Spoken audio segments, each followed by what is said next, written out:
Halloween, like Christmas and Easter, is claimed by some to have originated in pagan celebrations that were adopted by Christians. Thus, it is argued that Halloween celebrations were associated with debauchery, witchcraft, and evil. Some argue that Christians should abandon the observance of Halloween and return it to its pagan roots. Yet, there are no ancient pagan texts predating Christianity describing the observance of Halloween for the dead.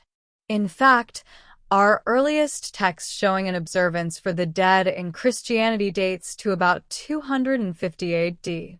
Quote, "Finally, also, take note of their days on which they depart, that we may celebrate their commemoration among the memorials of the martyrs." End quote. Cyprian, Epistles XXXV and XXXVI. To the clergy.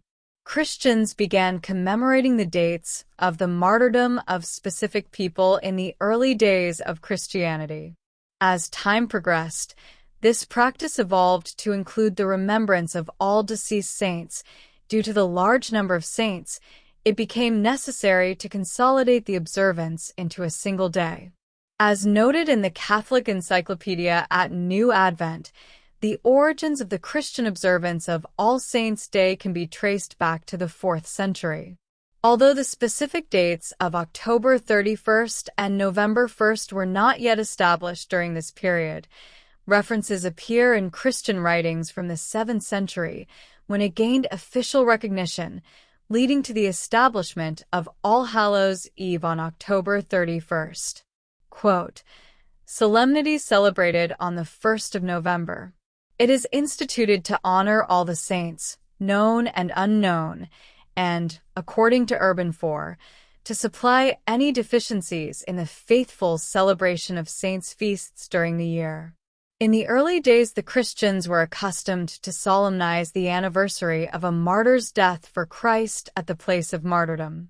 In the 4th century, neighboring dioceses began to interchange feasts, to transfer relics, to divide them, and to join in a common feast, as is shown by the invitation of Saint Basil of Caesarea, 379, to the bishops of the province of Pontus. Frequently, groups of martyrs suffered on the same day, which naturally led to a joint commemoration. In the persecution of Diocletian, the number of martyrs became so great that a separate day could not be assigned to each. But the Church, feeling that every martyr should be venerated, appointed a common day for all. The first trace of this we find in Antioch on the Sunday after Pentecost. We also find mention of a common day in a sermon of Saint Ephraim the Syrian, 373, and in the 74th homily of Saint John Chrysostom, 407. At first, only martyrs and Saint John the Baptist were honored by a special day. Other saints were added gradually and increased in number when a regular process of canonization was established. Still, as early as 411 there is in the Chaldean calendar of Commemoratio Confessorum for the Friday after Easter. In the West Boniface IV, May 13th, 609 or 610, consecrated the Pantheon in Rome to the Blessed Virgin and all the martyrs, ordering an anniversary. Gregory III, 731 to 741, consecrated a chapel in the Basilica of St. Peter to all the saints and fixed the anniversary for November 1st. A Basilica of the Apostles already existed in Rome, and its dedication was annually remembered on May 1st. Gregory IV, 827 to 844, extended the celebration on November 1st to the entire church. The vigil seems to have been held as early as the feast itself. The octave was added by Sixtus IV, 1471 to 84. End quote. New Advent, Catholic Encyclopedia, 1911 edition. A book by a 14th century monk, John Merck, also shows that All Hallows' Eve was kept by Christians as early as the 7th century. Please see Merck's Festal, a collection of homilies at archived.org. The very word Halloween, which means All Hallows' Eve, is also Christian. Quote, Halloween is commonly thought to have pagan origins, even though its etymology is Christian, and quote, Nicholas Rogers, research professor of history at York University, Toronto, Google Books, Halloween, From Pagan Ritual to Party Night. Quote, Halloween is, quite literally, the popular derivation of All Hallows' Eve, or the Eve of All Saints' Day, November 1st. Taken together with All Souls' Day, which falls on November 2nd, it is a time assigned in the Christian calendar for honoring the saints and the newly departed. In past centuries, it was also the occasion for praying for souls in purgatory. End quote, Nicholas Rogers. So, what are we to make of all the memes and posts that circulate on social media claiming Halloween is rooted in Samhain?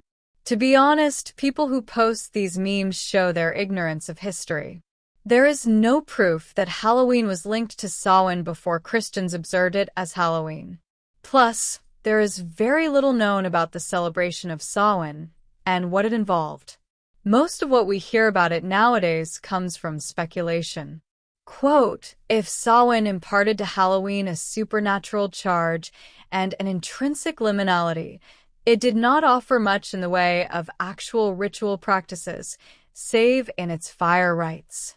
Most of these developed in conjunction with the medieval holy days of All Souls and All Saints' Day. End quote. Nicholas Rogers, research professor of history at York University, Toronto. Google Books, Halloween, From Pagan Ritual to Party Night. Quote, the proof that Christians kept All Saints' Day very early on contradicts the widely held view that the November date was chosen to Christianize the festival of Samhain. End quote.